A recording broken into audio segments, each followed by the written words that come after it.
Hi అండి, welcome to Swara vlogs. ఈరోజు మా నువ్వుల లడ్డు చూపిస్తానండి. చాలా సింపుల్గా తయారు చేసుకోవచ్చు. ఒక కప్పు తీసుకున్నాను నేను.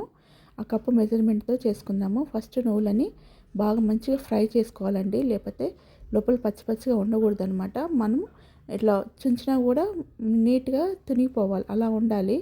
అలా ఫ్రై చేసుకోండి మంచి కలర్ వచ్చేసే వరకు. తర్వాత తీసుకొని దాన్ని మిక్సీ పట్టుకోవడమే. ఇలా ఫ్రై అయిన తర్వాత కొద్దిగా చూడండి, క్రిస్పీగా ఉండాలి మనం నోట్లో వేసుకున్నప్పుడు. ఇప్పుడు దీంట్లో వేసుకొని మిక్సీ పట్టుకుందామండి. నువ్వుల ద్వారా మనకు ఐరన్ వస్తుంది.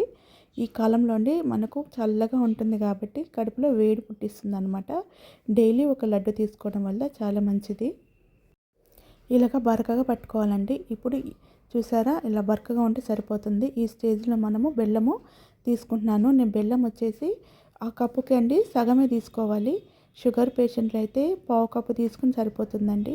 మామూలు వాళ్ళైతే 3 పావులు తీసుకోండి. ఇప్పుడు ఇది వేసి మిక్సీ పట్టేసుకుంటానండి. ఇందులోనే 3 యాలక్కులు వేసాను.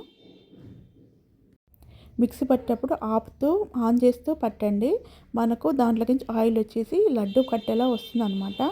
ఒకసారి చూడండి, ఇలా లడ్డు వచ్చేసేయాలి. చాలా స్మూత్గా ఉంటుందండి నోట్లో వేసుకోగానే. కట్టేటప్పుడు మా వాళ్ళు తినేసారండి. చూడండి ఎంత స్మూత్గా ఉన్నాయో. పడ్డు నొప్పి ఉన్న వాళ్ళు కూడా ఈజీగా తినేయచ్చు అనమాట. నచ్చితే లైక్ చేయండి, షేర్ చేయండి, సబ్స్క్రైబ్ చేయడం అస్సలు మరవకండి. Thank you.